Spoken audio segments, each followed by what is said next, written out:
Comme toute bonne chose, Bioca, c'est le hasard. C'est la rencontre que j'ai eue avec un scientifique français, anciennement de l'Institut Pasteur, qui avait découvert une bactérie.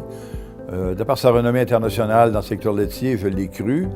Et j'ai trouvé ça comme opportunité de démarrer une entreprise parce que l'idée, c'était que de bactéries, de bonnes bactéries versus des pathogènes pour vraiment améliorer la qualité de vie et la santé des gens. C'est à partir de ça que je suis arrivé dans l'incubateur à Laval et sur laquelle on a développé éventuellement Bioca Plus avec les brevets, avec les recherches cliniques que nous avons mis en place, ainsi de suite.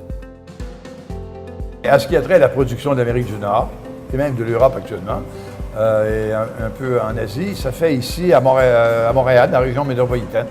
Nous avons à peu près, aujourd'hui je pense qu'on doit avoir 120, peut-être 130, ça varie, là, mais on est en période d'augmentation et de recrutement actuellement de façon à maintenir notre développement et continuer nos recherches cliniques, notre développement de nouveaux produits.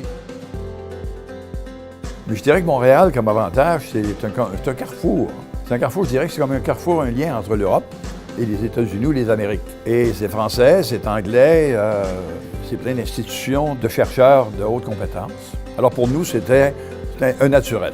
C'est un naturel et le hasard a fait qu'il y avait des incubateurs, et ainsi de suite. Je ne sais pas si c'est Montréal qui nous a choisis ou c'est nous qui avons choisi Montréal, mais on était là, Montréal était là. Il y a une joie de vivre qu'on retrouve ici, qu'on ne retrouve pas facilement ailleurs. En plus, il y a toutes les infrastructures qui sont là, des super hôpitaux, des centres de recherche, l'Institut de cardiologie, il y a l'Institut Armand Frappier, le CHUM, le CUSUM, le groupe de Sherbrooke, le groupe de Québec. C'est Montréal, mais c'est aussi le Québec, en fin de compte, dans tout ça. Et ça, pour moi, c'est une fierté.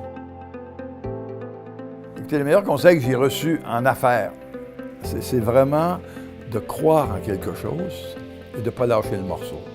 Parce qu'il y a toujours quelqu'un qui essaie de vous distraire, vous dire « Ouais, écoute, c'est trop compliqué, tu ne devrais pas faire ci, ouais, mais pourquoi tu as besoin de ça? » Non. Quand on y croit, on y va. Et c'est comme ça que les gens font des choses. Il y a énormément d'exemples d'entrepreneurs qui avaient toutes les raisons de lâcher et qui ont fait des choses extraordinaires. Alors, je pense que c'est ça l'histoire. Si vous êtes dans le secteur de la santé et vous travaillez vous faites des recherches et des développements, c'est certain que votre plus grand défi, lorsque vous aurez une innovation, c'est de la faire accepter et de la développer. Si vous avez une innovation à portée mondiale, il faut y trouver un chemin pour y arriver. Alors à ce moment-là, c'est pas seulement de l'aide, c'est pas seulement de la recherche, mais surtout un support d'intégration de cette innovation dans le milieu même où vous l'avez développée. L'idée, c'est le support ici a une valeur inestimable. Non seulement ça, une très grande motivation pour bâtir et qu'on demeure au Québec, que les racines soient au Québec. Si vous avez des Québécois, il y a des exemples importants. On n'a pas assez remarqué, mais il y a des exemples importants où ces gens-là ont développé des choses extraordinaires. Il y a des racines au Québec. On crée des emplois, on crée de la richesse. Et je pense que c'est ça le concept d'un entrepreneur.